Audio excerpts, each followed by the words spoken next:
I know it's hard to tell when you're just like looking at me, but like these things are so heavy. I could kill a man with this. How do you define what streetwear is? That is a very difficult question here on April 19th of 2024. I realize this is going to probably come out later, but that's when I'm actually filming this today. Just the year 2024 makes this a very difficult question to answer. The original stance of like streetwear is just clothes that are for the streets. Like, you know, clothes for the people. Like that, I realized that was at one point kind of the guiding idea behind streetwear. I don't think that definition works or serves any. It's not useful anymore in any way. At this point, I just think of streetwear as a brand that exclusively makes t-shirts and hoodies, which almost automatically puts that brand into the fast fashion sphere, which to me means that I just don't have any interest in being around it or wearing it. Is that the rule? No. I mean, all that you would have to do to get out of the fast fashion thing is to just make your clothes using labor that is decent and selling the clothes in a way that makes it where it's not just encouraging people to constantly consume them. I am definitely open to more thoughts about the streetwear thing. If you have any, I would love to hear about them. What we're going to try to do this round of questions is to just kind of go lightning round. I tend to kind of go on and on and on during my answers, which I think is great personally, but we're gonna try something different. Y'all let me know if you like the change up. All-time favorite editorials, hell yeah. Okay, so I'm not gonna tell you what any of them are because I don't know off the top of my head, but I'm gonna just put them all up here right now. These are my favorite editorials. I used to want to be an editorial stylist so badly, and so I like have this big old backlog of stuff. You'll notice that a lot of this is quite dated. That's because most of my editorial hunger came from 6 or 7 years ago. Yeah, these are my favorite editorials. Moving on. I am learning fashion design. I got a Discord notification. Join the Patreon so you can get on the Discord and have your messages go directly to my phone. And then also you get to watch a bunch of exclusive videos. It's sick. It's fucking awesome. Can you say join the Patreon super loud? Join the Patreon. Y'all don't know how cute she looks today. You should join the Patreon. I am learning fashion design. I often get overwhelmed when my garments don't turn out great or close to perfect. How do I deal with this? That is a great question. I am going to just quote Ira Glass, the NPR legend, because he said one of the most insightful things about this of all time. Here we go. It's one paragraph. Nobody tells this to people who are beginners. I wish someone had told me. All of us who do creative work, we get into it because we have good taste. But there's this gap. For the first couple years you make stuff, it's just not that good. It's trying to be good, it has potential, but it's just not. But your taste, the thing that got you into the game, your taste is still killer. And your taste is why your own work disappoints you. A lot of people never get past this phase. They quit.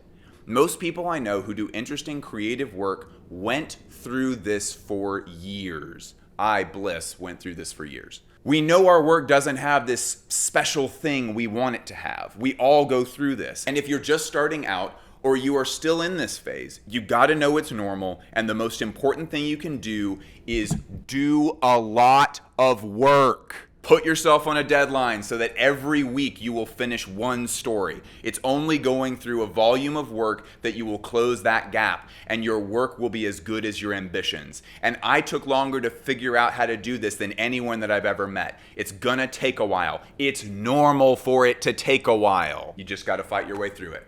Ira Glass, one of the best quotes I've ever heard about creativity. Is the quality of a garment more important than its design? Homie, the quality of the garment is the design. You have no idea how much of fashion design is compromise. All of fashion design, working with factories, final results, oh, the dye isn't right, we can't afford those buttons. Everything is compromise the quality. When you make the quality good, that becomes the most important part of the design overall. Is there any particular philosophy for your personal style?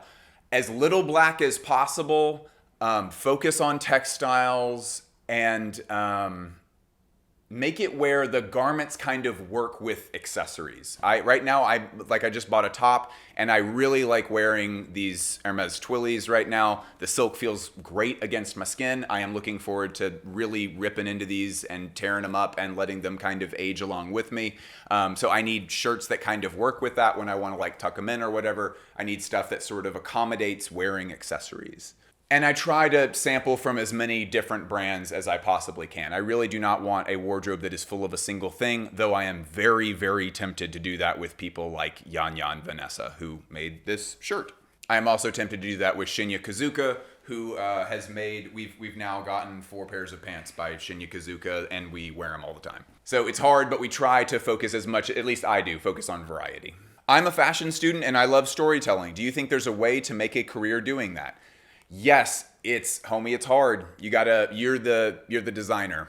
You're either the designer, a stylist has a little tiny bit of storytelling, and maybe a photographer a little bit. It depends on what you think of as storytelling. Pretty much like whether the storytelling is understandable by the audience or not, if you're not putting that level of work into it, your work is probably going to feel very flat and corporate. In pretty much any creative job that you have, even one where you have a boss, you need to kind of think of yourself as the main character. You kind of have to be the keeper of the vision. But yeah, human beings run on stories. That's kind of how we operate.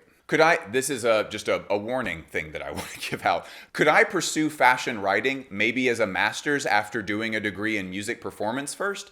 You can do whatever you want. I strongly recommend that you do not get a master's degree in fashion writing. Absolutely not. All of the fashion journalism jobs, 30% of all the fashion journalists just got fired, and more of them are on the chopping block right now. All of this is going towards ChatGPT. If you want to pursue fashion writing, you must do it independently. If you want to depend on any of these companies, they will fuck you. I'm trying to be as gentle as I can, and if you had talked to me like a year ago, I probably would have been a little bit more gentle about that. The time for gentleness clearly has been suspended. Condé Nast made that abundantly clear. Is that appropriate and okay? Yeah. Do not go pay a school $100,000, $80,000 to give you a master's degree in something that you, best case scenario, you'll make $32,000 a year and live in New York with. Bad plan. Where can I learn more about not so famous designers? We get asked this question so much on this channel. We literally talk about small independent designers constantly. I'm not trying to tell anyone how to spend their free time on their phone or on their TV or whatever, but we have set this channel up to where you should be able to watch every single episode. The Paris Fashion Week videos, we are constantly talking about new designers. We also have found that it is unproductive for views to just like title an episode about a single like designer that we think is really good but is very small, because frankly, none of you click on it. And so what we end up having to do is we have to kind of sneak those designers into the episode kind of sneaky wise. So like this one is titled whatever it's titled. And then I just told you about Yan Vanessa, who is a designer that I deeply, deeply believe in. And that's, I've found, is the only way to get people to actually listen to you. Because if you say, hey, I have a new fashion designer to tell you about, everyone's like, and then they go click on a video about Dior or whatever. I don't know what it is. Music, movies, everybody wants new stuff. In fashion, everyone only wants, even when they say, I want new stuff, no one backs that up with any form of action. So we have to sneak it in. I strongly encourage you to watch every episode that we put out. We are constantly talking about new designers on this channel. This is kind of an unusual question. Good question. Why do designers use polyester lining? The number one reason for that is because polyester is cheap. That is the ultimate reason why polyester is used 99.9% of the time. There are very, very few exceptions to that. Now, the lining for polyester also brings up an interesting point where polyester feels incredible if you're just trying it on in a fitting room. Where polyester falls radically short of pretty much any other textile that exists is when you have been wearing it for any length of time. Sorry, I know it got like super dark in here. We're working with a window. Polyester feels so like smooth and just kind of like, oh my gosh, this feels so luxurious on my body. Like it feels like that when you put it on in the dressing room. The problem is if you spend any amount of time with it against your skin, it makes you feel like clammy and weird and cold and overheated at the same time. Polyester fucking sucks. But the first impression of polyester is great. But then it betrays you. Polyester is dirty betrayer. No loyalty with polyester. How can I be less insecure about wearing what I like in public? That is a super good question. I get stuff like this all the time, and I know for a fact that there are a lot of people that are into this hobby who love taking crazy pictures and like dressing, like they buy super expensive designer stuff, take these photos, and then that stuff goes straight, they like go to their car and change. My best advice is to wear it around the house. When I get up and I go to the gym, come back, shower, and then I'm spending, I know, the rest of the day inside of my house with my wife, I dress like this every single day. The watch goes on. I sleep in the watch, so that's not a problem. The watch goes on. I like find a cool like twilly combination that I really think is cool. This is like what I'm all about right now. I fucking love these things. I like wearing my clothes around the house. Now, if I'm like about to do dishes or something, then I'll like put it on an apron. Like I protect my stuff. But I get dressed every single day, and that makes it feel much more natural when I go out into the world wearing my stuff. If you're worried that like your friends or your family are gonna say something about it because you're wearing big pants, they will. They're just going to.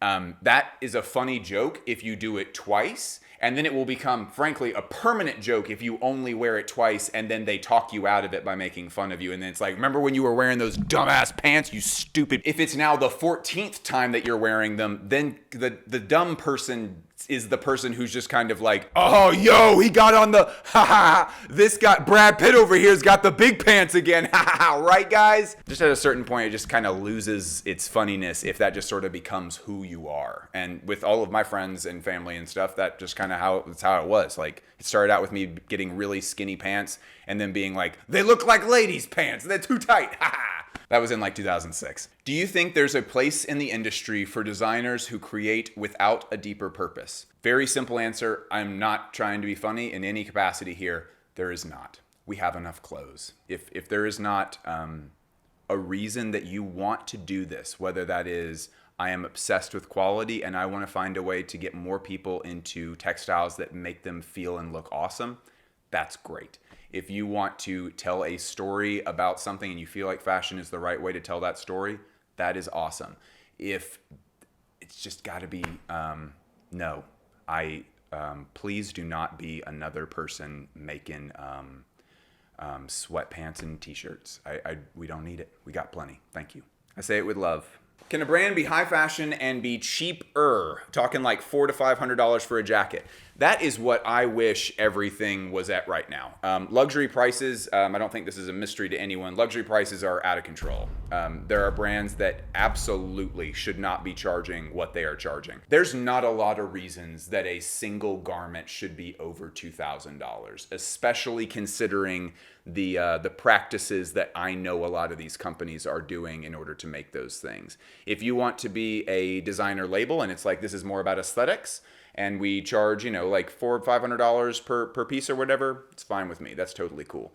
But yeah, y'all might look into maybe throwing a few fewer parties and maybe adjusting your price point instead. But no, most, if I'm being frank with you, and I know this is incredibly discouraging, most brands that at retail start their jackets at $400 to $500 are fast fashion companies who are trying to trick you into thinking that they're premium. I call that price point, it's not true of everyone, but I refer to that price point as the scammer price point. A dress is $300 to $600. A jacket is $400 to $500. These are also the companies that have Instagram ads that are like, we know that $300 is a lot for shoes, but if we made it any less expensive, then it would be cheap.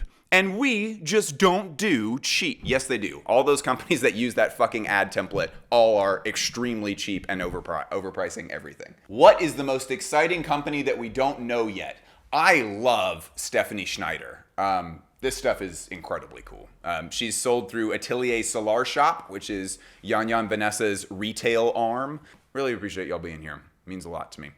Go join the Patreon because we just filmed a shit ton of wardrobe tour videos where I just go through everything in my closet, talk about everything individually, where I got it, why I wanted to get it, what I sort of like about it, any interesting details or weird stories that have to do with it. And yeah, there's like, gosh, I just filmed 6 hours worth of wardrobe tour content, and there's already like 5 hours of it up on the Patreon right now. So that project has been super fun. Go check it out. We release them about once a month usually, and they're about an hour long each episode. So go check it out. Patreon.com/BillFoster. I love you so much. Bye.